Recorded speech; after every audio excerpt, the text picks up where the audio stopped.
আচ্ছা, এখানে ডানে বামে হাজার হাজার যুবক তোমরা, আচ্ছা বলো তো একটা কথা মন থেকে, আমাকে সবাই মন থেকে বলবা, যদি আমার কথা ঠিকঠাক থাকে তাহলে।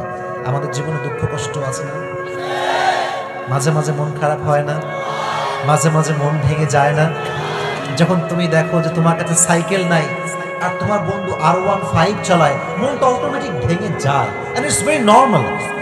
তুমি যখন দেখো তোমার কাছে নোকিয়া ফোন আর তোমার বন্ধু দেখছো আইফোন 15 প্রো ম্যাক্স চালাচ্ছে, দিলটা এমনিতেই ভেঙে যায়। তাই মাথায় রেখো, কোনো মানুষকে কখনো তার গাড়ি দিয়ে তার সুখকে জাস্টিফাই করা যায় না। কোনো মানুষকে তার বাড়ি দিয়ে তার সুখকে জাস্টিফাই করা যায় না। একজন মানুষের বেতন 10 লাখ হতে পারে, তার বইয়ের মেকআপ বিল যায় মাসে 3 লাখ টাকা, তার ছেলে গাঞ্জা খেয়ে উড়ায় 9 লাখ টাকা। আমাদের টাকা পয়সা কম হতে পারে, ম্যাক্সিমাম পিপল মাশাআল্লাহ we belong middle class family, আমাদের মধ্যবিত্ত পরিবারের সন্তান আমরা, বাট আমরা যদি শুকরগুজার হতে পারি, ধৈর্যশীল হতে পারি, লাইন শাকারতুম লাযীদান্নাকুম ওয়া লাইন কাফারতুম ইন আযাবি লাশাদীদ। কোরআনে আল্লাহ তাআলা বলছেন, আমার যেই বান্দা ধৈর্যশীল হবে, ধৈর্যের গুণ অর্জন করবে, শুকরিয়া আদায় করবে, তার গুণ যদি এক গুণ হয়, তার নিয়ামত যদি 1 গুণ হয়, আমি আল্লাহ রাব্বুল আলামিন সঙ্গে সঙ্গে তার নিয়ামতকে ডবল করে তাকে দান করে দিব। কোন সুবহানাল্লাহ। I will increase your নিয়ামা whatever you have, যা আছে ডবল করে দিব। আর যদি বলো যে আমার বন্ধুর আইফোন, আমার কাছে ভিভো, আমার কাছে সামান্য একটা স্যামসং ফোন, আল্লাহ বলতো যা আছে আরো কমাই দিব, আরো কমাই দিব। অতএব whatever you have to be happy with that। যা আছে আল্লাহ তুমি যা দিয়েছো আমি খুশি। বলেন সবাই, আল্লাহ তুমি যা দিয়েছো তাতেই আমি খুশি। এটা যে বলতে পারে, এখানে আলেম ওলামা বসে আছে, আমি একটা কথা বানাই বলছি না, যে শুকরগুজার হবে, তার যদি একটা বাড়িও হয় আল্লাহ তাকে ডবল বাড়ি বানানোর ব্যবস্থা করে দিবে। সুবহানাল্লাহ পড়ে সবাই। সবর লাগবে, ধৈর্য। শীতকাল আসলে মাঝে মাঝে আমাদের নাক বন্ধ হয়ে যায়, এটাকে আমরা বলি সর্দি, নাকি আপনার কি কম? সর্দি। দেখবেন যে মাঝে মাঝে এক নাকে নিঃশ্বাস বের হয় আর এক নাক একদম বন্ধ।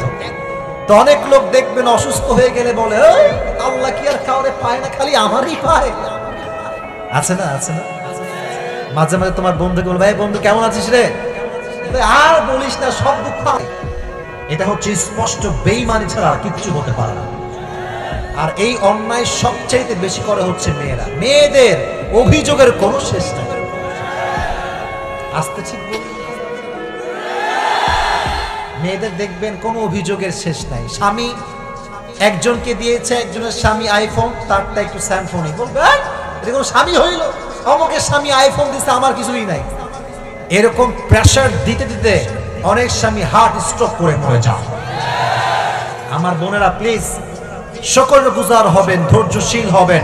অসুখে বিসুখে আমরা ধৈর্য ধারণ করবো। একজনকে আওয়াজ দিয়ে বলেন তিনি কে? এবার আমি রেফারেন্স দেওয়া শুরু করছি, একদম আয়াত থেকে রেফারেন্স দিচ্ছি, তবে প্রশ্ন করছি, প্রশ্নগুলো বুঝে উত্তর দিবেন। একজন নবী যিনি কোন রেওয়ায়াতে 12 বছর, কোন রেওয়ায়াতে 18 বছর লম্বা সময় তিনি হি ওয়াজ সিক, অসুস্থ ছিলেন। মাশাআল্লাহ। নাম ছিল কি বলেন দেখি? আইয়ুব আলাইহিস সালাতু ওয়াস সালাম। আর একটা প্রশ্ন, উনি যখন এত লম্বা সময় অসুস্থ ছিলেন তখন তিনি আল্লাহকে বলেছেন যে আল্লাহ তুমি কি লোক পাও না আমারই পাও, এটা বলছিলেন? বলেন না, কি বলেছেন? কোরআনে আল্লাহ তাআলা এটাও মেনশন করেছেন।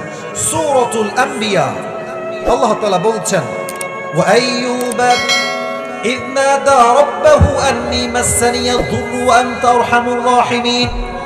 আইয়ুব আলাইহিস সালাতু ওয়াস সালাম যখন দীর্ঘ লম্বা সময় অসুস্থ ছিলেন, যখন তার প্রত্যেকটা দেহের অঙ্গ প্রত্যঙ্গে পচন তৈরি হয়েছে, সে একটা কোনো অবজেকশন পেশ করে নাই, অভিযোগ নাই।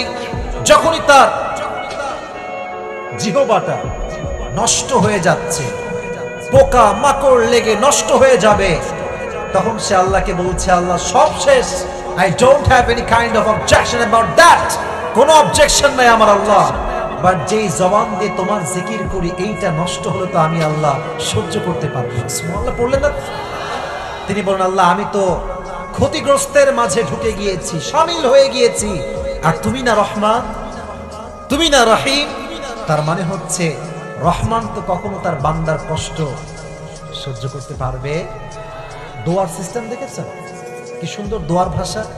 আর কিছু লোক দেখবেন দোয়া নিয়ে তো মারামারির শেষ নাই, আবার কিছু লোক দেখবেন দোয়ার দিকে তাকান, আমার এই যে এই দুইটা হাত দেখবেন, চেহারা না, দুইটা হাত দেখেন, নামাজ পড়ে সালাম ফেরায়, এমনি ধুইরা কি যে কইরা।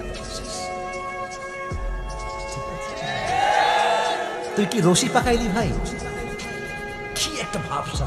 আর বেশিরভাগ আমি আমার নানিকে দেখেছি, আমার নানির বদনাম করছি না, অনেক মানে মহিলাদেরকে দেখেছি এই যে তসবি নেয়, কি যে গুনে আবু ভাই, ওই শয়তানও গুনতে পারবে না, এমন কি যে পড়লো আল্লাহই জানে। বলছে 100 বার সুবহানাল্লাহ পড়েছে, কিসের সুবহানাল্লাহ? 100 বার সুবহানাল্লাহ পড়তে 10 সেকেন্ড লাগে নাকি? মিয়া ফাইজলাই পাইছেন আপনি। দোয়া করবেন দোয়ার মতো, যেমনটা আইয়ুব আলাইহিস সালাতু ওয়াস সালাম করেছেন, আল্লাহ তুমি না রহমান আর আমি না কষ্টে আছি। যখন এই দোয়াটা করেছে, আল্লাহর দোয়াটা এত ভালো লাগছে, আল্লাহ সঙ্গে সঙ্গে আইয়ুবকে পরিপূর্ণ শেফায়ে আজলা কামেলা দান করে দিয়েছে। এই জন্য অসুখে বিসুখে ধৈর্যহীন হবেন, ধৈর্যশীল হবেন। একদিন আমি বাসায় ছিলাম, হঠাৎ করে একটা কল আসলো, তখন আমি এই এত ফেমাস না ভাই, এত ফ্যান ফলোয়ার্স আমার তখন ছিল না, I was very normal man. এটা maybe it has been 3 years, 3 বছর আগের কথা বলছি। কল ধরলাম, তো কল ধরে দেখছি একজন মহিলা কল দিয়েছে, কল দিয়ে কান্নাকাটি, মানে আমার মায়ের বয়সী একজন মহিলা। তা আমি তো এমনিতেও ভীতু মানুষ, আরো ভয় পেয়ে যে কান্নাকাটি করে কেন, কি সমস্যা? পরে বলছে হুজুর আমার ক্যান্সার ধরা পড়েছে এবং ক্যান্সারের জন্য ডক্টর আমাকে বলেছে যে আমি আর বাঁচবো না, আমার হায়াত শেষ। তো এটা শুনে আই ওয়াজ ভেরি ইমোশনাল, যে মারা যাবে মেয়েটা, মহিলাটা, বড্ড কষ্ট লাগছে আমার। তো বললাম আম্মা জান একটু ধৈর্যশীল হন, মাথায় রাখবেন ডাক্তার যা বলে, ডক্টর এটা জাস্ট একটা আইডিয়া নিয়ে বলে, কিন্তু মাথায় রাখবেন আল্লাযী খালাকাল মাউতা ওয়াল হায়াতা লিয়াবলুয়াকুম আইয়ুকুম আহসানু আমালা। আল্লাহ বলেছেন জীবনও আমি দিয়েছি, মরণও দিবে একজন, তিনি কে? ওয়া হুয়া আলা কুল্লি শাইইন কাদির, he is capable to do anything in this world and the next. আল্লাহ যা চাই তাই করতে পারে। আপনি একটু ধৈর্যশীল হন, দোয়া করেন, এটা দোয়া করেন, যেমনটা আইয়ুব আলাইহিস সালাতু ওয়াস সালাম করেছিলেন। আমি আপনাকে সত্য কথা বলছি, পরে আমি খবর পেয়েছি সেই মেয়েটা পরিপূর্ণ সুস্থ হয়ে গেছে। একদম সত্য কথা বললাম। তো যুবক ভাইরা দেখবা জীবনে অনেক সময় খারাপ সময় আসবে, বাট আমি একটা উর্দু কথা প্রায় বলি, তারিক জামিয়া থেকে শুনেছিলাম আমি এটা। তারিক জামিয়ার নাম শুনছেন আপনারা সবাই? পাকিস্তানের একজন টপ ফেমাস স্কলার, উনি বারবার বলেন वक्त हमेशा एक नहीं है, वक्त कभी बुरा भी होता है, कभी अच्छा भी होता है, और ये वक्त कभी कभी बदलता भी है। আমি আসিফের কথা আমি যদি বলি, এক সময় আমি, হুজুর ভালো বুঝবো আমার কথা, আমি একজন খতিব ছিলাম, আমার বেতন ছিল মাত্র 3000 টাকা। কয় হাজার টাকা? 3000 টাকা। আজকে আমার ড্রাইভারের বেতন হচ্ছে 30,000 টাকা। টাইম হ্যাজ চেঞ্জড, সময় পরিবর্তন। এক সময় আমার বেতন 3000 টাকা, আজকে আমি ড্রাইভারের বেতন 30,000 টাকা, আর তো বাদ বাকি বাদ দিলাম। তো কথা হচ্ছে একটা, খারাপ সময় আসছে মানেই ভালো সময় সামনে অপেক্ষা করছে। فإن مع العسر يسرا إن مع العسر يسرا. Indeed and verily, if you can put your trust on your Lord, Allah will give you something that will definitely make yourself happy. আল্লাহ বলছে মানে তুই একটু ধৈর্যশীল হ, কষ্টের সাথেই আছে সুখ। ওয়ালা সাউফা ইউতিকা রাব্বুকা ফাতারদা। একটু থাম, একটু থাম, সবর কর, তুই যা হারাইছিস তার চেয়ে অধিক উত্তম আমি আল্লাহ তোকে দান করে দেব। সুবহানাল্লাহ পড়ে সবাই। তাহলে 1 নাম্বার রেফারেন্স দিলাম, অসুখ হলে ধৈর্যশীল হব একজনের উপরে, আওয়াজ দিয়ে বলেন তিনি কে? এবার আরেকটা প্রশ্ন আমার দিনাজপুরের ভাইদের জন্য, এটা আপনাদের নাম কি? চিরিবন্দর, চিরিবন্দর থানা, তাই না?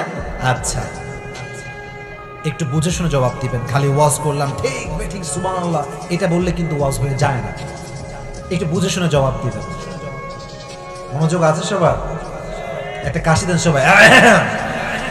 বলেন আমার প্রিয় নবীজির একজন স্ত্রী মাত্র কুমারী ছিলেন, যার আগে কখনো বিয়ে হয়নি, ডিভোর্স হয়নি, তার নাম ছিল কি? আয়েশা রাদিয়াল্লাহু তাআলা আনহা। এই হাদিসটা আপনাকে অনেক কিছু শেখাবে, এই হাদিসটা আপনার জীবন পরিবর্তন করবে। এই মাঝে মাঝে মানুষ আমাদেরকে মিথ্যা অপবাদ দেয় না? মিথ্যা অপবাদ, যেটা করিনি বলে তুই এটা করছিস, বলো না বলো না বলো না বলো না। অনেক যুবক দেখবেন জীবনে প্রেম কি সে বোঝেই না, আর বন্ধু কয় তোর 2টা গার্লফ্রেন্ড, আমি শিওর তোর আছেই আছে। এটা হচ্ছে মিথ্যা অপবাদ, ঠিক কিনা বলো যুবক ভাই? হাদিসটা একদম পুরস্কার নেওয়ার জন্য হলো হাদিসটা মনোযোগ দিয়ে শুনবেন। হাদিসটা আমি পরিপূর্ণ আপনাকে শুরু থেকে শেষ পর্যন্ত একদম বর্ণনা করছি। একদিন নবীজি লটারি করলেন। নবীর মোট স্ত্রী ছিল কয়জন কে বলতে পারে? 11 জন। বলেন কয়জন? যার বউ দুইটা সে বুঝে প্যারা কারে কয়, হ্যাঁ? আর বাংলাদেশের মেয়েরা সব সহ্য করতে পারে, স্বামী দুইটা বিয়ে করলে ওরে কিলাইয়া সোজা করে দিবে একেবারে। নবীর বউ ছিল 11টা। নবীজি ঘুরতে নিয়ে যেতেন, প্রত্যেক মাসে সবাইকে ঘুরতে নিয়ে যেতেন। বাট এটা ছিল লটারি সিস্টেম। লটারি আপনারা সবাই বোঝেন না? ওই নাম রাখা হয়, নাম তোলা হয়। তো নবীর 11 জন বইয়ের নাম রাখা হয়েছে, মানে যারা ছিল সবার নাম রাখা হয়েছে এবং নাম তোলা হয়েছে কে যাবে এইবার ঘুরতে এই মাসে। তো যার নাম উঠেছে সে হচ্ছে আম্মা জান আয়েশা রাদিয়াল্লাহু তাআলা আনহা। তো নবীজি ঘুরতে নিয়ে গিয়েছেন। হাদিসটা কিন্তু খুবই খুবই খুবই সেনসিটিভ বোঝার জন্য। যখন ঘুরতে নিয়ে গিয়েছেন, ফেরার সময় অনেক গভীর রাত হয়ে গিয়েছে। তো আয়েশা ছিলেন খুবই চিকন একজন মানুষ। দেখবেন চিকন মানুষ রিকশায় উঠলে যে রিকশা চালক সে বোঝে না পেছনে কেউ আছে কিনা। আর কিছু লোক এমন ভুড়ি মোটা, ও যদি ভ্যানে ওঠে ভ্যানের টায়ারটা ব্লাস্ট হয়ে যায়। কিছু লোকের ভুড়ি এই বড় একেবারে। তো আয়েশা ছিলেন একদম স্লিম মেয়ে, একদম চিকন টাইপের একজন মেয়ে, অত মোটা ছিলেন না। তো যখন তিনি ফিরে আসবেন, হঠাৎ করে রাস্তার মাঝে প্রকৃতির ডাকে সাড়া দেওয়ার জন্য তিনি উট থেকে নেমেছেন, একটু সামান্য দূরে গিয়েছেন। আর যেই উটের চালক ছিল, যিনি উটটা বহন করছিলেন, তিনি দূরে গেলেন।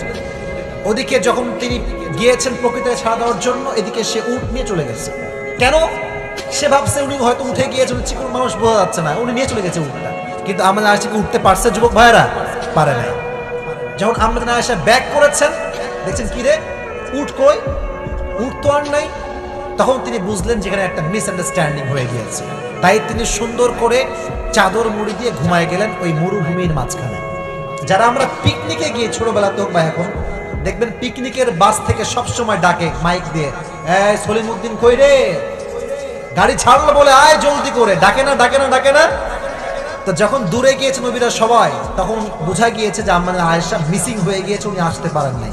তখন নবীজি আব্দুল্লাহ ইবনে মুআত্তাল রাদিয়াল্লাহু তাআলা আনহুকে পাঠিয়েছেন তাকে আনার জন্য। তো যখন সে আসছে, আয়েশা উঠেছে, উঠে ফিরে আসছে। লম্বা হাদিস শর্টকাটে বলছি। যখন তিনি ফিরে আসছেন মদিনায়, মুনাফিকদের সর্দার আব্দুল্লাহ ইবনে সালুল গোটা মদিনায় একটা গুমর ছড়িয়ে দিয়েছে, অপবাদ দিয়েছে যে আম্মা জান আয়েশা নাকি এই যুবকের সঙ্গে জেনা করে বাসায় ফিরে আসছে। এত আস্তে নাউজুবিল্লাহ আপনারা বললেন। আচ্ছা, আম্মা জান আয়েশা কি জেনা করার মতো কোনো মহিলা? ওনার চরিত্র তো একদম স্পষ্ট পবিত্র চরিত্র, ঠিক কিনা বলেন যুবকেরা? তার চরিত্রে দাগ লাগায় দেওয়া হয়েছে।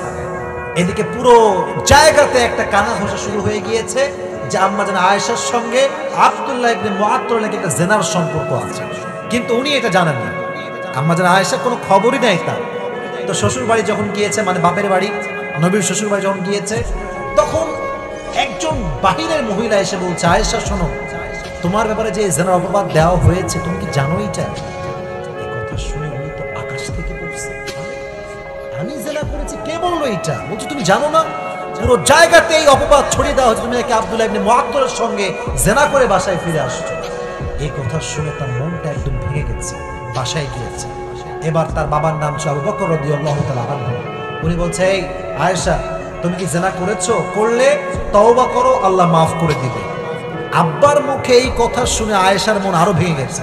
আব্বা, আপনি আমাকে বিশ্বাস করেন না? আপনি আমাকে কেমনে কথা বললেন যে আমি তওবা করব? আমি তো কোনো গুনাহ করি না কারোর সাথে এরকম ভাবে। চুপ হয়ে গেছেন। এবার নবীজি নিজে আসছেন। লম্বা হাদিস, ছোট করে বলছি। বলছে, আয়েশা, যদি তোমার এরকম কোনো অন্যায় হয়ে থাকে তওবা করে নিও। এই কথা শুনে আয়েশা আর সহ্য করতে পারলেন না। যখন দাঁড়িয়েছিলেন, নবীর মুখে এই কথা শুনে তিনি ঠাস করে খাটে বসে গেলেন। নবী, আপনি আমাকে বিশ্বাস করেন না? আপনি ভাবেন যে আপনার বউ কারোর সাথে জিনা করেছে, এটা আপনি বিশ্বাস করেন? নবী বলছেন, না না না, আমি এটা বিশ্বাস করি না, বাট যদি হয়ে যায় তওবা করে নিও।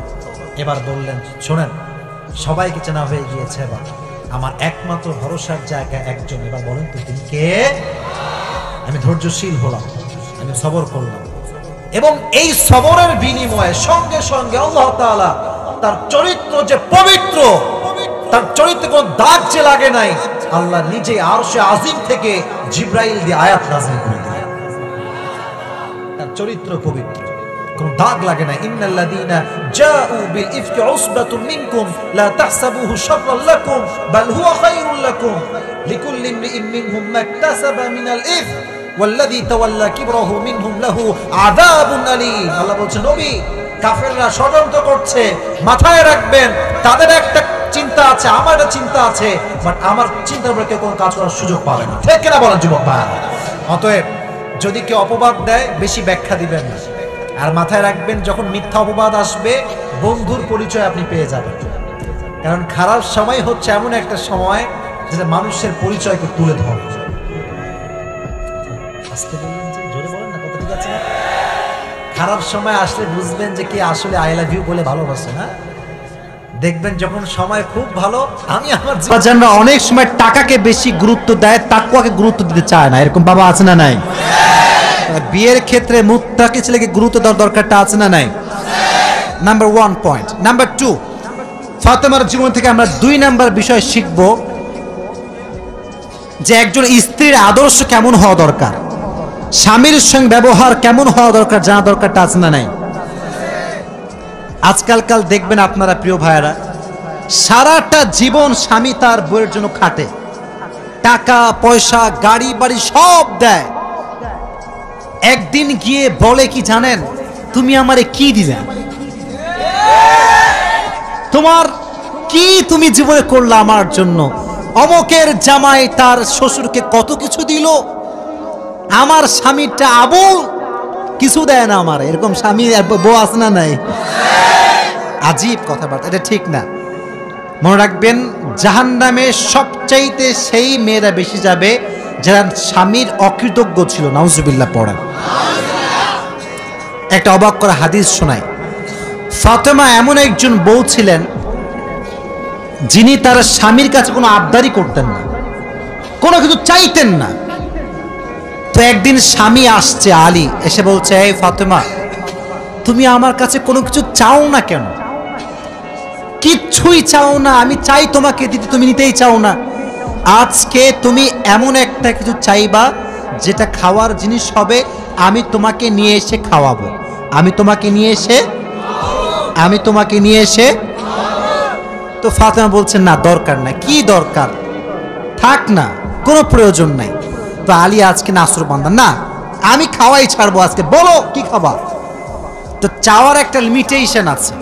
উনি বললেন, আমার কিচ্ছু লাগবে না, জাস্ট বাজার থেকে একটা আনার নিয়ে আসবেন। কি নিয়ে আসবেন? তো আলী রাদিয়াল্লাহু তাআলা আনহু বলছে, ঠিক আছে যাও, আমি যাচ্ছি, তোমার জন্য নিয়ে আসবো একটা আনার। বের হয়েছেন নেওয়ার জন্য। এই মনোযোগ দিয়ে শুনবেন হাদিসটা, খুব মনোযোগ দিয়ে।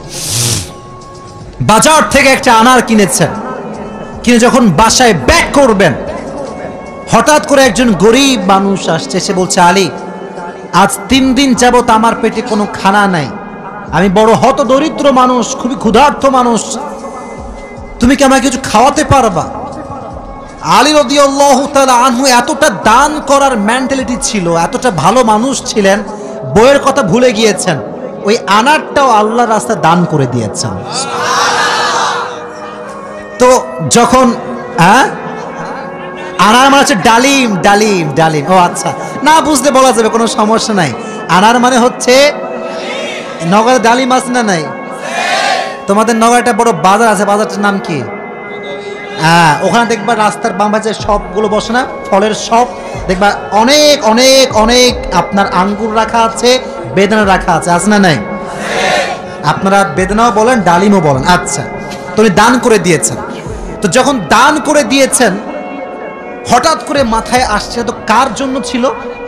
ফাতেমার জন্য। বলেন, কার জন্য ছিল? তো মনটা খারাপ যে জীবনে বউ একবার চাইলো, তাও খাওয়াইতে পারলাম না, মানুষকে দিয়ে দিলাম। বাসায় আসছে, মনটা খুবই খারাপ। তো বউয়ের ভালোবাসা কাকে বলে খুব ভালো করে বুঝবেন।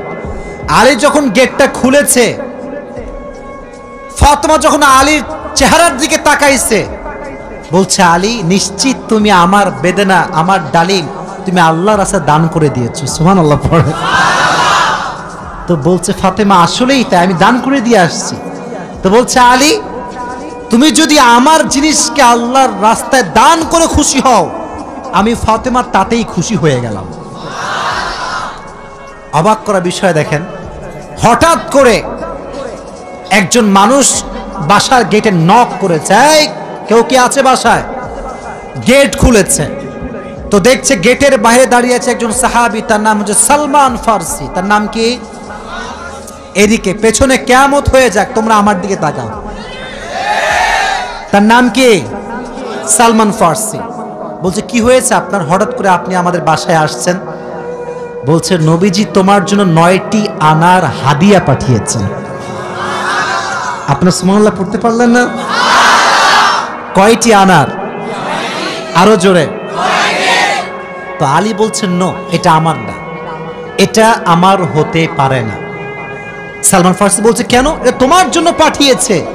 আলী বলছে ভালো করে চেক করো, এটা আমার জন্য হতে পারে না। বলছে কেন? বলছে আল্লাহ তাআলা কোরআনে বলেছেন মান জাআ বিল হাসানাতি ফালাহু আশরু আমসালিহা, যে আল্লাহর রাস্তায় একটা দিবে আল্লাহ তারে 10 গুণ বাড়ায় দিবে। তাহলে আমার তো 9টা হবে না, আমার হবে কয়টা? তো সালমান ফারসি এই কথা শুনে আবার পকেটে হাত দিয়েছে, হাত দিয়ে আরেকটা বের করেছে, বলছে নবী তোমাকে 10টাই দিয়েছে, আমি জাস্ট পরীক্ষা করছিলাম। সুবহানাল্লাহ পড়ে। তো চাইলেও একটা ভালোবাসা লাগে, আর যে আল্লাহর রাস্তায় দান করে তার আরো বেশি বাড়ায় দেয়। একজন আওয়াজ দিয়ে বলে তিনি কে? আর একটা রিওয়ায়াত বলি, একদিন ফাতেমা রাদিয়াল্লাহু তাআলা আনহা সুতা বিক্রি করলেন। কি বিক্রি করলেন? সুতার দাম হচ্ছে 6 দিরহাম। কয় দিরহাম? আচ্ছা। তো বলছে হে আমার স্বামী আলী, 6 দিরহাম নিয়ে কয়েকটা রুটি নিয়ে আসো হাসান এবং হোসাইনের জন্য। কার জন্য? হাসান এবং হোসাইন কার সন্তান?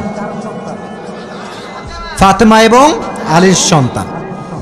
তো অবাক করে একটা রিওয়ায়াত, আমি জাস্ট গতকালকে এটা পড়লাম, এটা আমি আগে জানতাম না। তো বের হয়েছে বাসার থেকে রুটি কিনবার জন্য। কি কিনবার জন্য? রুটি কিনে ফেলেছে। Just he was coming back to home, বাসায় আসছিলেন। হঠাৎ করেই গরিব আসছে, অসহায় মানুষ। আলী, কিচ্ছু নাই পেটে খাওয়ার মতো, তুমি কিছু দিতে পারবা? আলীর মনোমাইন্ড এতটা বড় ছিল, যা কিনতে গিয়েছিল ফ্যামিলির জন্য ওইটাও আল্লাহ রাস্তায় দান করে দিয়েছে। জোরে সোরে পড়ুন সুবহানাল্লাহ। সন্তানের জন্য খাবার আপনি কিনেছেন, কিন্তু দান করে দিয়েছেন, কিন্তু ভেতরে একটা কষ্ট আছে না নাই? দেখো এই যুবকেরা, প্লিজ প্লিজ লাফালাফি করো না, এদিকে আমার দিকে একদম স্থির হয়ে থাকো, চুপচাপ স্থির থাকো। কারণ নওগাঁর মানুষ তো এরা অভদ্র ঘরের সন্তান, এরা সব ভদ্র ঘরের সন্তান, ঠিক না? চুপচাপ থাকো। তো যখন ফিরে আসবেন, হঠাৎ করে একজন লোক আসছে, এসে বলছে আলী তুমি কি এই উটটা কিনবা? উট? বলেন কি? তো আলী বলছে না ভাই, টাকা পয়সা নাই, কেনার সম্ভব না। তো বলছে তোমাকে আমি এইটা এখন দিচ্ছি, তোমার যখন বিক্রি করার সুযোগ হবে তখন বিক্রি করবা, তোমার লাভ তুমি রাখবা, আর আমারটা আমাকে দিলেই হবে। তো আলী বলছে ঠিক আছে দাও। জাস্ট উটটা নিয়েছে, উট নিয়ে বাসায় ব্যাক করবে, আবার আরেকজন আসছে, বলছে ভাই এর দাম কত নেবেন বলেন? বলছে ভাই আপনি দাম বলেন। যে উটের দাম হোক 200 দিরহাম, ওই লোক আগেই বলছে আমি এটাকে তোমার কাছ থেকে 300 দিরহাম দিয়ে ক্রয় করে নিব। নিয়ে নিয়েছে উট। তাহলে আগে ছিল মাত্র কয় দিরহাম, এখন তিনি কয় দিরহামের মালিক হয়ে গেলেন? সুবহানাল্লাহ পড়তে পারলেন না? এখন এই যে 300 দিরহামের মালিক যাকে দিবে, লভ্যাংশ খুঁজে পায় না। কই গেল লোকটা? লোক আর খুঁজে পায় না, না পেয়ে বাসায় আসছে। যখন গেট খুলেছে, গেট খুলেই দেখছে নবীজি তার বাসার ভেতরে বসে আছে। বলছে আলী আজকের ঘটনা তুমি বলবা নাকি আমি বলবো? বলছে নবী আপনিই বলেন। বলছে তোমার কাছে সর্বপ্রথম যিনি উট বিক্রি করেছিলেন তিনি আর কেউ নন, তিনি হচ্ছেন জিবরাইল। আর যিনি ক্রয় করেছেন 300 দিরহাম দিয়ে সে কোনো মানুষ নয়, তিনি হচ্ছেন ইসরাফিল। কেন নবী এটা কেন আমার সঙ্গে হলো? বল, তুমি যে নিজে না খেয়ে মানুষকে খাওয়াইছো, এটা আল্লাহর কাছে বড্ড ভালো লেগেছে। তো আল্লাহ তোমার এত বেশি বাড়ায় দিয়েছে যে তুমি কল্পনাই করতে পারো না। সুবহানাল্লাহ পড়েন। তাহলে প্রিয় ভাইয়েরা, আল্লাহর রাস্তায় দান করার জন্য আলী এবং ফাতেমার থেকে শিক্ষা নেওয়ার দরকারটা আছে না নাই? যতটুকু পারি নিজেও খাবো, মানুষকেও দিব। নিজে খাবো, মানুষকে দিব না, এটা স্বার্থপর ছাড়া কিচ্ছু হতে পারে না। আমরা স্বার্থপর হব না, ভালোবেসে যাব। আল্লাহ ভালোবাসার মন আমাদের দান করুক, পড়ে না আমিন।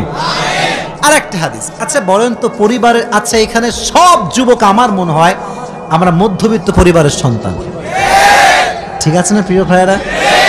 শোনেন একটা কথা বলি, অনেক সময় অনেক যুবকের মন খারাপ হয় যে হুজুর শখের একটা R15 নাই, শখের একটা আইফোন নাই, ঠিক আছে না প্রিয় ভাইয়েরা? শখের একটা গাড়ি নাই, শখের একটা বাড়ি নাই। অনেকের এটা কষ্ট থাকে, না বললে হবে না, এটা মানুষ হিসেবে কষ্ট লাগে, ঠিক আছে, কিন্তু মাথায় রাখবা, এদিকে হাদিস বলছি, গরিবরা, মধ্যবিত্তরা বড়লোকের চাইতে 500 বছর আগেই জান্নাতে প্রবেশ করবে। এবার খুশি না বেজার? এবার হাদিস শোনা। হঠাৎ করে একদিন আলী এবং ফাতেমার ঘরে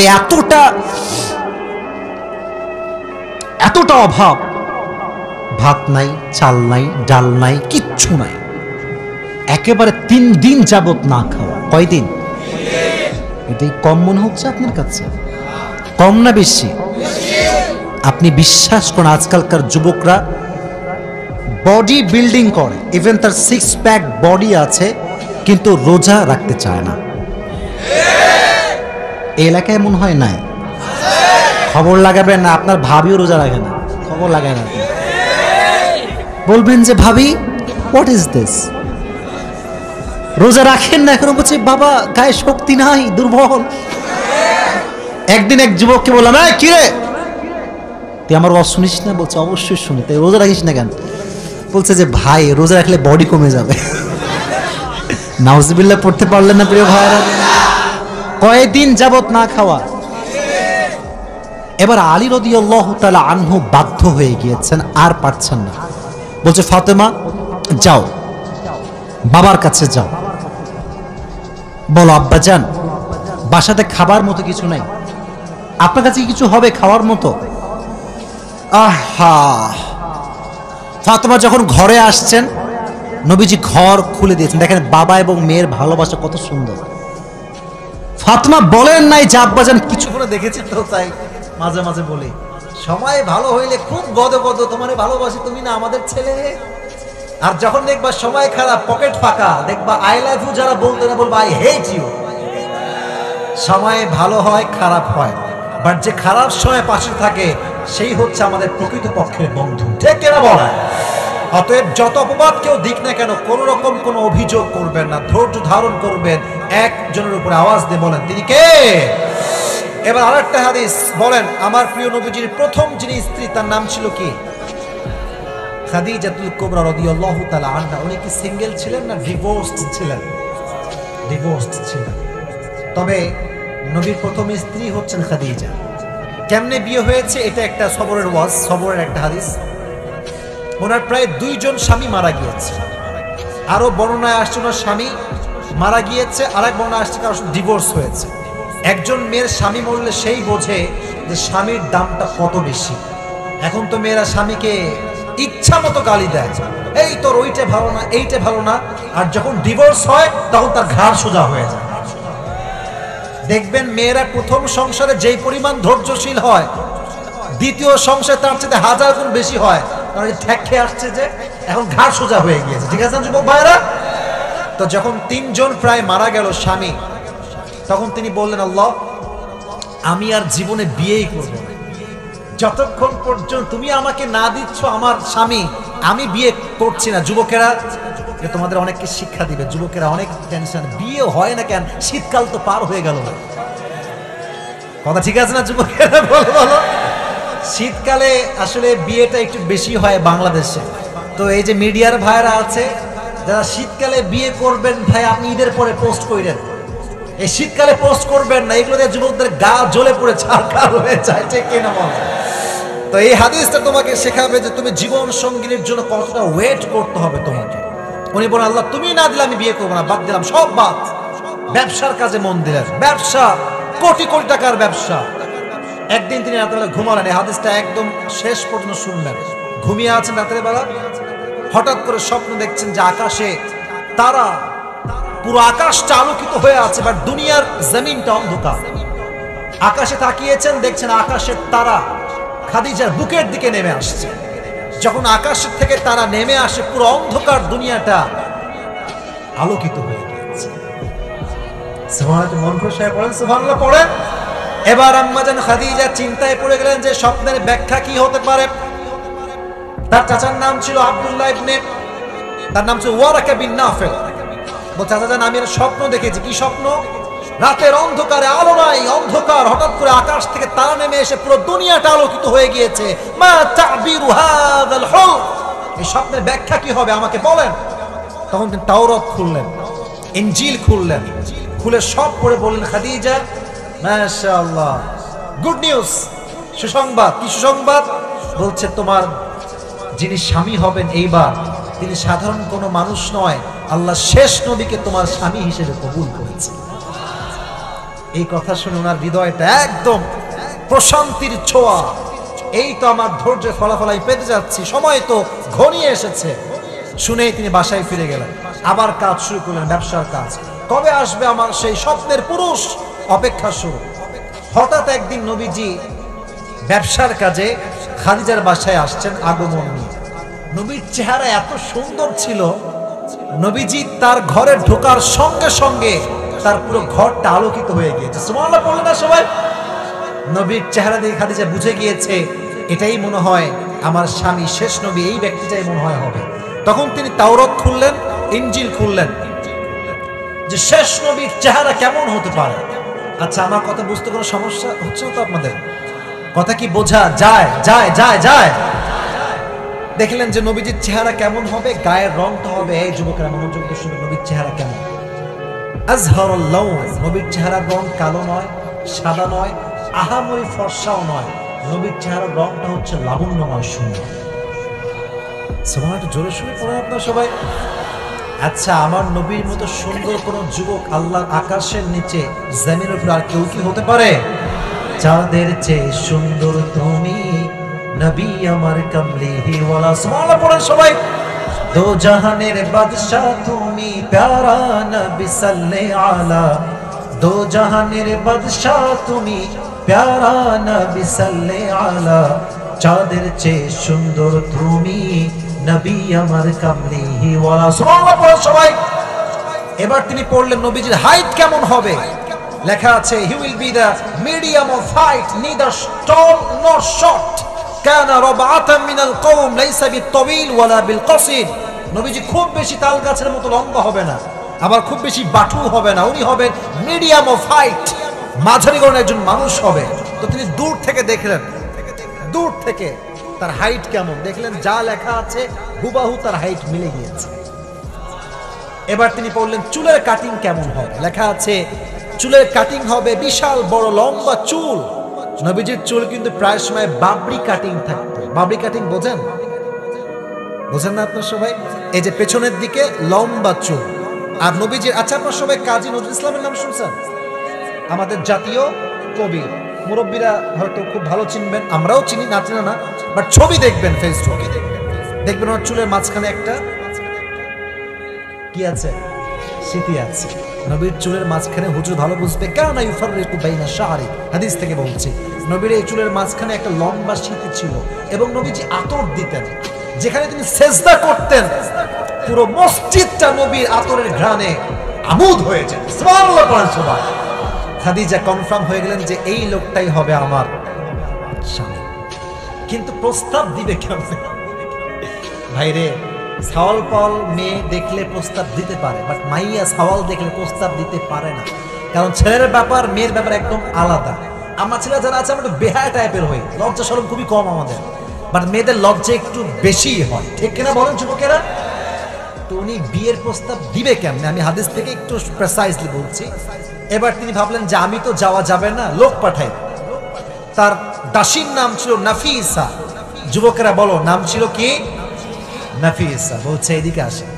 প্রথমে খাওয়াইছে, ইচ্ছা মতো খাওয়াইছে, টাকা দিয়েছে, মানে পাম করতে যারা কয়।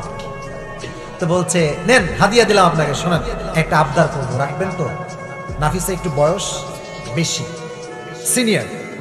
বলছে আপনি এই যে যুবকটা গেল না, ওর বাসায় যাবেন, গিয়ে তাকে প্রস্তাব দিবেন যে আমি খাদিজা, এই আরবের সবচেয়ে ধনী নারী, আমি তাকে আমার স্বামী হিসেবে গ্রহণ করব।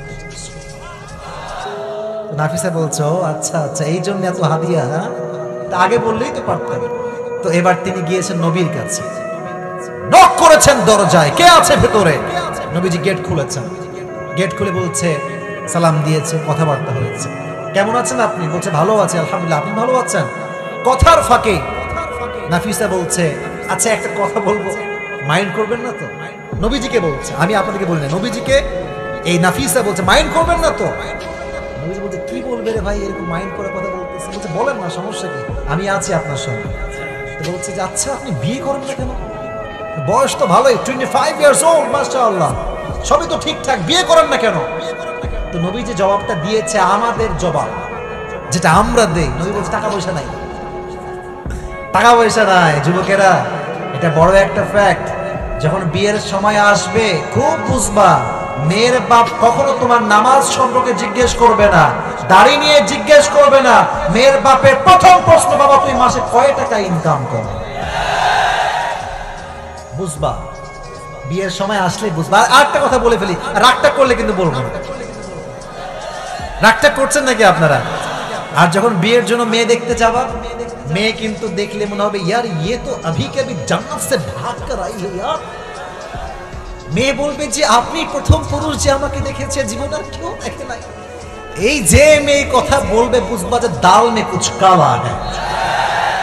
পরে খবর নিয়ে দেখবা তুমি প্রথম, তুমি প্রথম। হ্যাঁ বুঝলে বুঝতা, না বুঝলে বুঝে শুনে কাজ করবা। তো নবীজি বলছে টাকা পয়সা খুব কম, টাকা পয়সা নেই, আমি কি করবো আপনি বলেন? তো বলছে ও টাকা পয়সা, money fact, it's not a big fact man. তোমার কাছে আমি এমন একজন নারীর সন্ধান দিব যাকে তুমি বিয়ে করবে, মোহর লাগবে না, বিয়ে করবে বাড়ি লাগবে না, বিয়ে করবে খাবার দিতে হবে না, বিয়ে করবে পোশাক দিতে হবে না, বিয়ে করবে কোনো দায়িত্ব তোমার নেওয়া লাগবে না। তুমি কি রাজি আছো? আরে আগে মাইয়ার নাম কোন, কে মেয়েটা? তো বলছে ইসমুহা খাদিজা। পড়েছো ভাই? তার নাম হচ্ছে খাদিজা। নবীজির অবাক করার বিষয় জানি কি হাদিসে আসছে, নবীজি প্রথম থেকে খাদিজাকে মন থেকেই পছন্দ করে। সুবহানাল্লাহ কয় না দিনাজপুর লোকজনেরা। কিন্তু নবীজও ভাবছে কি রে, আমার ইনকাম 10,000 টাকা, তার ইনকাম 10 কোটি টাকা, আমি কেমনে প্রস্তাব দেই? কিন্তু আল্লাহ বলছে তুমি না দিলে কি হবে, আমি আল্লাহ তোমার জন্য ডিসিশন নিয়ে রেখেছি খাদিজাকে। সুবহানাল্লাহ পড়া সবাই। তো এবার নবীজি লজ্জা পেয়ে বলছে ঠিক আছে, আমি রাজি আছি, বাট আমার আত্মীয় আছে তো, আবু তালেব আমার চাচা আছে, উনি আসবে, তারপরে বিয়ের ডিল হবে। তো বলছে ঠিক আছে তাই হলো, তুমি আবু তালেবকে নিয়ে কালকে আসবে। বাসায় এসেছে, কথাবার্তা হয়েছে, বিয়ের সব কিছু ডান। বিয়ের মোহর কি দেওয়া যায়? আবু তালেব বলছে আমরা তো খুব গরিব মানুষ, বেশি কিছু নাই, বাট তোমাকে আমরা 20টা উট মোহর হিসেবে দিলাম। আপনারা এই দুইজন কই যায়, কই যায়, কি পেশাব লাগছে নাকি লাগছে, কি সমস্যা? ও 5টা বেজে গিয়েছে,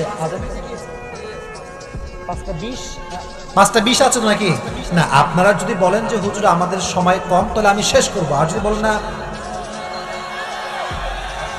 আচ্ছা তাকবীর দেন, লিল্লাহি তাকবীর। আচ্ছা নামাজ পড়ে, আমি নামাজ পড়ে আসছি, কোনো সমস্যা নেই। তাকবীর দেন সবাই, লিল্লাহি তাকবীর। এবার আসেন, এই 2-1 উঠলে কিন্তু আমি খুবই রাগ করবো। আমি কিন্তু দেখেছি আপনারা 1 ঘন্টা যাবত বসে আছেন। শেষ ভালো যার, সব ভালো তার। আমরা পুরস্কার নিয়ে তারপরে বাসায় যাবো, রাজি আছেন তো ইনশাআল্লাহ? তো নবীজি বলছে 20টা উট তো মোহর দেওয়া হলো, কিন্তু ওয়ালিমা, ওয়ালিমা বোঝেন আপনারা? বিয়ের সময় যে আয়োজনটা করা হয় এটাকে বলা হয় ওয়ালিমা। বাট আফসোসের বিষয় হচ্ছে ওয়ালিমার যখন খাওয়ানো হয়, বর পক্ষ থেকে বর 3-4টা বাস নিয়ে মাইয়ের বাড়িতে খাইতে আসে, লজ্জা সরম কিচ্ছু নাই। তা কষ্ট লাগে কোথায় জানেন? বা পুরো জীবন যা ইনকাম করছে, মুরব্বীরা আপনারা রাগ করবেন না, সারা জীবন ইনকাম করে যা পাইছে বর পক্ষকে মন ভরে খাওয়াইছে, গোস্ত, ডাল, আলু ভর্তা, ডিম যা থাকে, রোস্ট খাওয়াইছে, 7 আপ দিছে, দই দিছে, মিষ্টি দিছে, সব খাওয়ানোর পরে যাওয়ার সময় লবণ কম হয়েছে। সমস্ত বাটপারদেরকে খাওয়ানোর চাইতে না খাওয়ায় রাখা বেশি উত্তম, ঠিক কিনা বল? এই জন্য আমি মাঝে মাঝে বলি, ভাই তোর বিয়ে তুই নিজে খা, ইচ্ছা মতো খা, মাইন্ডসেটে খাওয়াবি বাবা, মনও পাবি না, লাস্টে গালিও খাওয়া লাগবে, ঠিক কিনা বল?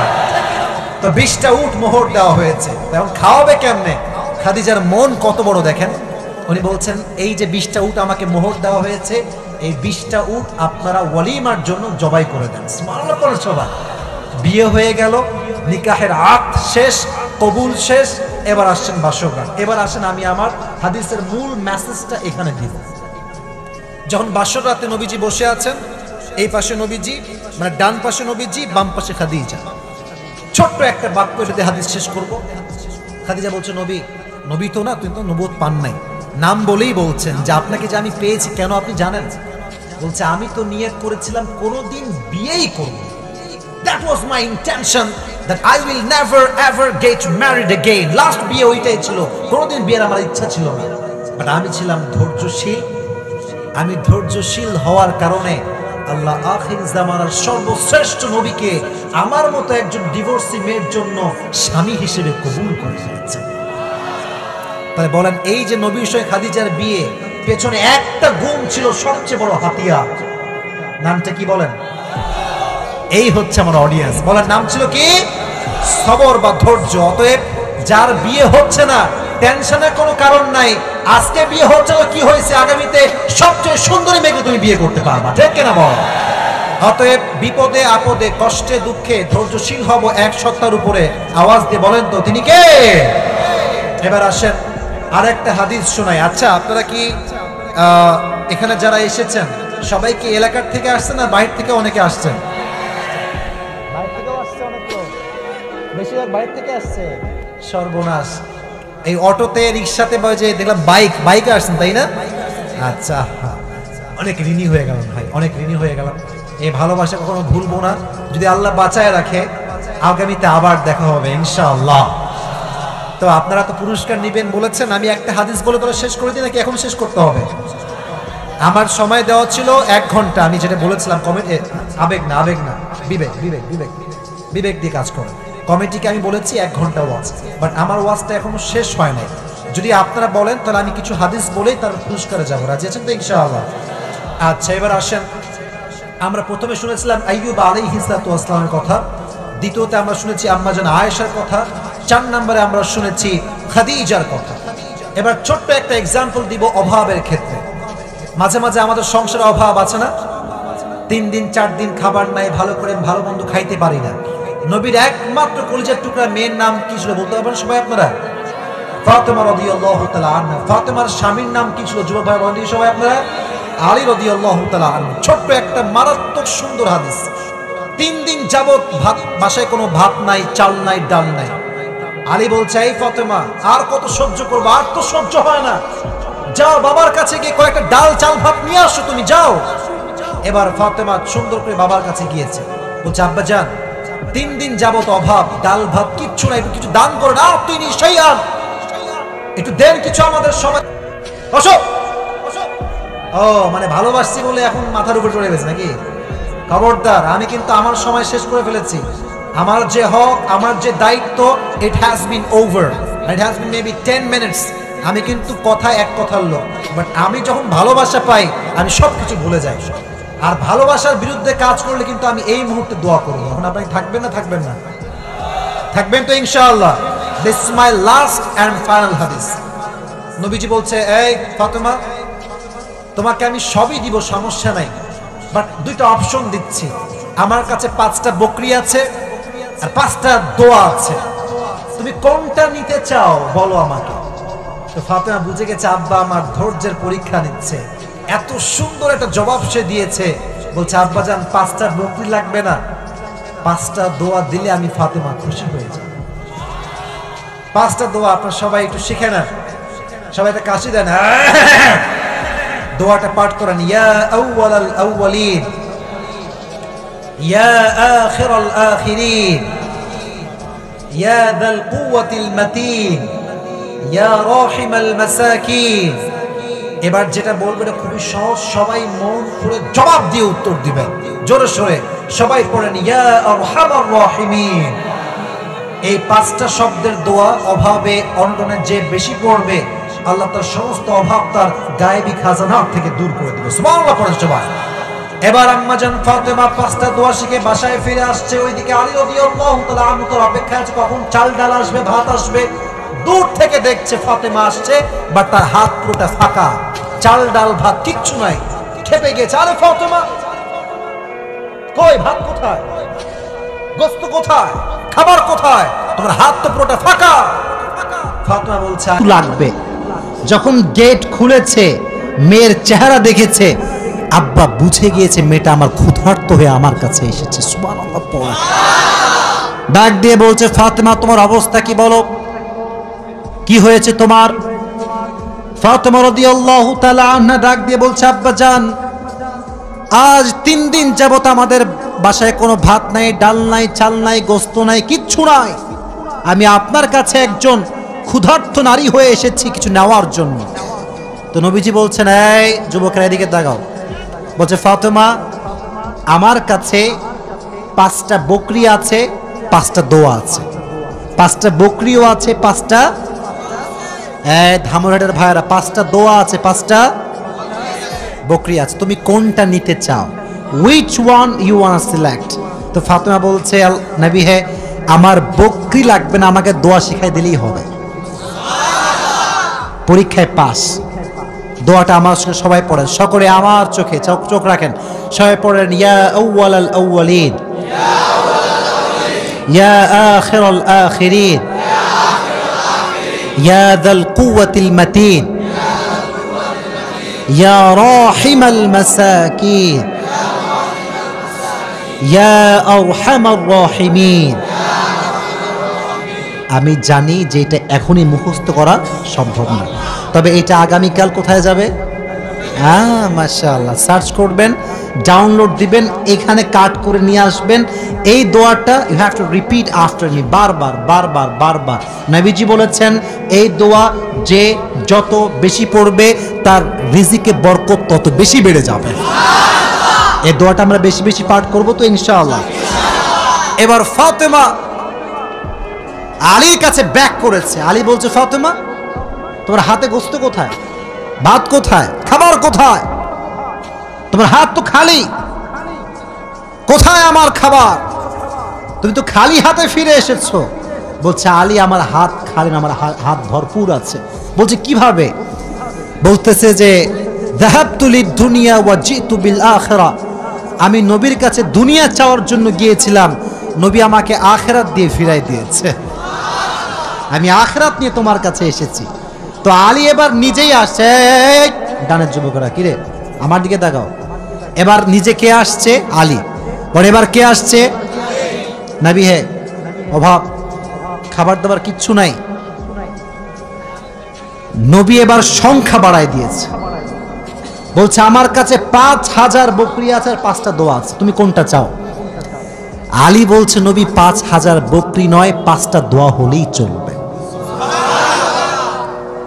কতটা আল্লাহর উপরে ভরসা চিন্তা করেন। আমার মতো আপনার মতো মদন হইলে আগে বকরি দেন, তারপর দোয়া দেখা যায়, ঠিক কিনা যুবক ভাইরা? বড় শুধু এইটা, বিপদে পড়লে মানুষ সুদও খায়, ঘুষও দেয়। আল্লাহর উপরে ভরসা করে কিছু থামবে, দোয়া করবে, তাহাজ্জুদ পড়বে, এই সবর মানুষের মাঝে নাই, ঠিক কিনা যুবক ভাইরা? বল। এজন্য আমাদের অভাব আসলে, দুঃখ আসলে আমরা ভরসা করব একজনকে। আওয়াজ দিয়ে বলেন, তিনি কে? আপনারা মনে হয় বিরক্ত হয়ে গেছেন, আমি দোয়া করে দেব, তাই না? না না, বিরক্ত হয়ে গেছেন মনে হয় না। আসলে খুব ভালো লাগলো এই বিষয়টা, যে আপনারা এতটা আগ্রহী যে বৃষ্টি হচ্ছিল তা আপনারা জান নাই। এটাই প্রমাণ করে নওগাঁর মানুষ ইসলাম প্রেমিক মানুষ, কোরআন প্রেমিক মানুষেরা। এই প্রমাণ দেওয়া যাবে তো ইনশাআল্লাহ? বেশি না, আর কিছু কথা বলবো, দোয়া করেই আমরা বাসায় ফিরে যাবো ইনশাআল্লাহ। আর যেহেতু মুক্তা চৌধুরী সহ যারা এই প্রোগ্রামটা অ্যারেঞ্জ করেছেন, এটার পেছনে অনেক কষ্ট আছে, অনেক মেধা আছে, অনেক শ্রম আছে। এই যে একটা প্যান্ডেল আপনারা করেন, বিশ্বাস করেন অনেক কষ্ট আছে। এই যে স্টেজ, এই যে মাইক্রোফোন, চেয়ার, এই সব কিছু সাজাতে অনেক কষ্ট করতে হয়। আমরা যারা বক্তা আছি, আমরা বড় সেলফিশ, আমরা বড় স্বার্থপর। আমরা আসি এমন একটা ভাবেই বাঁচি না আমরা, ঠিক কিনা প্রিয় ভাইরা বলো? মানে আমাদের ভাব দেখলে মনে হয় আকাশ থেকে নেমে আসছি আমরা। কিন্তু আমাদের উচিত, একদিন যাচ্ছি যেহেতু, কলিজার ভেতর থেকে সবাইকে ভালোবাসতে হবে, এটা আমাদের অধিকার, ঠিক না বলো? সো আমি চাইলে কিন্তু শুধু দোয়া করতে পারতাম যে বৃষ্টি হচ্ছে দোয়া করে দেবো, না। আমি ভেবেছি এইটা, যেহেতু আপনারা আমাকে ভালোবাসেন, আমাকেও ভালোবাসার মান রাখতে হবে, ঠিক না? তো আমি যে কথাগুলো বলবো এখন একটু মনোযোগ দিয়ে শুনবেন, ঠিক আছে ইনশাআল্লাহ? আচ্ছা, এখান থেকে যে সাউন্ড, এটা কি বাসায় যাচ্ছে? আশেপাশে যে বাসাগুলো, মানে আমার বোনরা তো শুনতে পাচ্ছে, তাই এখন যা বলবো এটা বোনদের জন্য গুরুত্বপূর্ণ হবে। আচ্ছা শোনেন, একটা কথা আমি আপনাকে, এই যুবকেরা প্লিজ আমার দিকে তাকাও, প্লিজ। আর কতবার বড় লাগে, প্লিজ আমার চোখে চোখ রাখো। আমি তোমাদের কাছে একটা কথা বলি যুবক, আচ্ছা আমরা কি মেয়েদের শত্রু নাকি বলো? তোমরা বলো না কেন, আমরা কি শত্রু? আমার কথা হচ্ছে বোন, আপনি পর্দাশীল হয়ে যান, আপনাকে আমরা স্যালুট করব, ঠিক না? আপনি পর্দাশীল না হলেও আপনাকে কলিজার ভেতরে সম্মান করব, এই জন্য কারণ কাউকে ঘৃণা দিয়ে নয়, সম্মান দিয়ে পরিবর্তন করতে হয়। আমাদের যে আজকাল অ্যাটিটিউড আমাদের বক্তাদের ভেতরে, দেখবেন যে আমরা বাংলাদেশে ভাই যেই পরিমাণ হুজুররা আর এক হুজুরকে বদনাম করে, পৃথিবীতে দ্বিতীয় আর কোথাও আপনি এরকম পাবেন না। এই মাইকটা পাইলে ওই হুজুর কনফার্ম জাহান্নামী, ওই হুজুরের বাপ কাফের, ওই হুজুরের দাদা কাফের, এই হুজুর নিজেও কাফের, 14 বছর সবই কাফের। আচ্ছা সব হুজুর যদি কাফের হয় তাহলে জান্নাতে যাবে কি? জান্নাতে যাবে কি? ন্যারো মাইন্ডেড আমরা, খালি ভুল ধরতে পারি, গুণ ধরতে পারি না, ঠিক কিনা বলো? তো আজকের এই নওগাঁর ধামইরহাট, তাই না? ধামইরহাটের মাহফিল, আমি একটা ছোট্ট কথা বলছি। আমি আমার, এটা কখনো আমি বলি নাই, আজকে ফার্স্ট বলছি। আমি আমার বন্ধুদের কাছে ক্ষমা চাচ্ছি আজকের, কারণ আমার কথা কিছু মিস্টেক ছিল। কি মিস্টেক ছিল? মেয়েদেরকে আমি যা শিখেছি এই পর্যন্ত, মানে আমার এই ক্যারিয়ারে, যুবক ভাইরা তোমরা এটা ভালো করে শুনবা, কারণ সামনে বিয়ের দিন তো আসতেছে, তাই না? এখন থেকে রোমান্টিক হওয়ার দরকার আছে না? মানে প্র্যাকটিস তো করবা, প্র্যাকটিস তো করা লাগবে, ঠিক কিনা বলো যুবকেরা? তো দেখো, আসলে কি জানো, মেয়েদের সঙ্গে কড়া হয়ে কোনো লাভ নেই, ঠিক আছে না? মানে মেয়েরা কড়া সব একদম পছন্দ করে না। আমি ভাবতাম যে ঝাড়ি মারলে মনে হয় সব চেঞ্জ হয়ে যাবে, তো এখন বুঝতে পারতেছি যে মেয়েদেরকে আসলে ধমক দিয়ে কিছু হবে না। যা বলতে হবে সম্মানের সঙ্গে বলতে হবে, একদম পরিপূর্ণ রেসপেক্ট দিয়ে বলতে হবে। মেয়েরা দেখবা অটোমেটিক্যালি পরিবর্তন হয়ে যাবে, ঠিক কিনা বলা? এটা আমি শিখেছি তারিক জামিলের থেকে। নাম শুনছেন আপনারা? পাকিস্তানের একজন টপ ফেমাস স্কলার, দেখবেন সাদা পাগড়ি পরে, দেখছেন মনে হয় আপনারা ইউটিউবে, ফেসবুকে। তো উনি বললেন যে अगर किसी को दीन में लाना चाहते हो तो जबान की बोल को मीठा बनाओ। উনি বললেন যদি কাউকে দিনের পথে নিয়ে আসতে চাও, তোমার কথা হবে মধুর মতো মিষ্টি। সুবহানাল্লাহ পড়ো। পিতা কথা দিয়ে কিছু করা যায় না। আপনি দেখবেন যে আমি অধমের কথা এমন এমন যুবকরা শোনে যার এক পাশে চুল আছে আর এক পাশে চুল নাই, খুব স্টাইলিশ ছেলেগুলো আমার কথা শোনে, তো রাস্তায় দৌড়ায় দৌড়ায় আসে, এই কি ব্যাপার, তুমি আমার কথা শোনো, তোমার তো আমার সঙ্গে আসলে যাওয়ার কথা না। বলছে হুজুর আপনি যা বলেন এটা আমার সঙ্গে যায়, যায় না? এই যে আমি বলি ছ্যাঁকা খেয়ে বেকা হওয়া যাবে না, কথা বাস্তব না অবাস্তব? আমি এটা বলি কেন জানেন? আমি ভাবি এই কথা, আমি হুজুর, আমাকে আমার মতো চিন্তা করলে হবে না, আমাকে ওই যুবকটার মতো চিন্তা করতে হবে যে যুবকটা এখন ভবিষ্যতে খারাপ পথে যেতে চাচ্ছে, তাকে আমার জায়গায় নিয়ে আসতে হবে। আমি হুজুর মানুষ, আমার চিন্তা একরকম, যুবকের চিন্তা আর এক রকম। আমি চিন্তা করি দিন কেমন করে মানা যায়, আর যুবক চিন্তা করে টিকটকে ফলোয়ার কেমনে বাড়ানো যায়। চিন্তার মাঝে পার্থক্য আছে। আমাকে যদি তাকে মোটিভেট করতে হয়, আমাকে তার জায়গায় যাওয়া লাগবে। আচ্ছা একটা এক্সাম্পল দেই, দেখবা অভিনয় যারা করে মানে রাগটা করছেন নাকি আপনারা? কথা কি আমি অবাস্তব বলছি না বাস্তব বলছি? হারাম তো হারাম, এখানে কোনো আপোষ নাই। কিন্তু অভিনয়ের ক্ষেত্রে একটা বিষয় খেয়াল করবেন, যারা যে অভিনয় করে ওই ক্যারেক্টারে চলে যায়। ওই ক্যারেক্টার মানে সে একজন প্রতিবন্ধী, তার ক্যারেক্টার এইটা, আমাকে প্রতিবন্ধীর মতোই বিহেভ করতে হবে। তো আমি যখন হুজুর এখানে বসে আছি, আমাকে বুঝতে হবে আমার সামনে সব শ্রোতা হুজুর নয়। এক একজন এক এক জায়গায় পড়াশোনা করেছে, কেউ স্কুলে, কেউ কলেজে, কেউ ভার্সিটিতে, তাই না? তো চিন্তাধারা পরিবর্তন হবে। আমাকে কথা বলতে হবে আজহারির মতো। কারণ আজহারি যখন কথা বলে, একজন আলেমও যেমন শোনে, একজন প্রফেসরও সেই কথা শোনে। আমাদের চিন্তা পরিবর্তন করতে হবে। তো যেটা বলছিলাম, বোনদের ক্ষেত্রে মারামারি করে কোনো লাভ নাই, সম্মান দিয়ে পরিবর্তন করতে হবে, ঠিক কিনা প্রিয় ভাইরা? এবার আসেন হাদিস থেকে কথা বলি। তাকবীর দেন সবাই মিলে, লিল্লাহি তাকবীর। আরো জোরে, লিল্লাহি তাকবীর। কিছু কিছু মেয়ে আছে দেখবেন গায়ে পড়ে ঝগড়া করে। এটাও খোঁটা দিয়ে বলছি না, সম্মানের সঙ্গে বলছি। আমি দেখেছি মাঝে মাঝে কিছু কিছু মহিলা, এদের কথা শুনলে মন হয় ভাই 10 হাত দূরে পালায় যায়, খাইস্টা টাইপের একেবারে। আবার দেখবেন যে মাঝে মাঝে রিক্সাওয়ালার সঙ্গে তুমুল ঝগড়া, কে রে কে রে, এক মহিলা দ্বারা ঝগড়া করতেছে। খুবই ঝগড়াটি হয় কিছু কিছু মহিলা আছে দেখবেন। আর কিছু কিছু মেয়ে আছে দেখবেন স্বামীর সঙ্গে গায়ে পড়ে ঝগড়া করে, গায়ে পড়ে।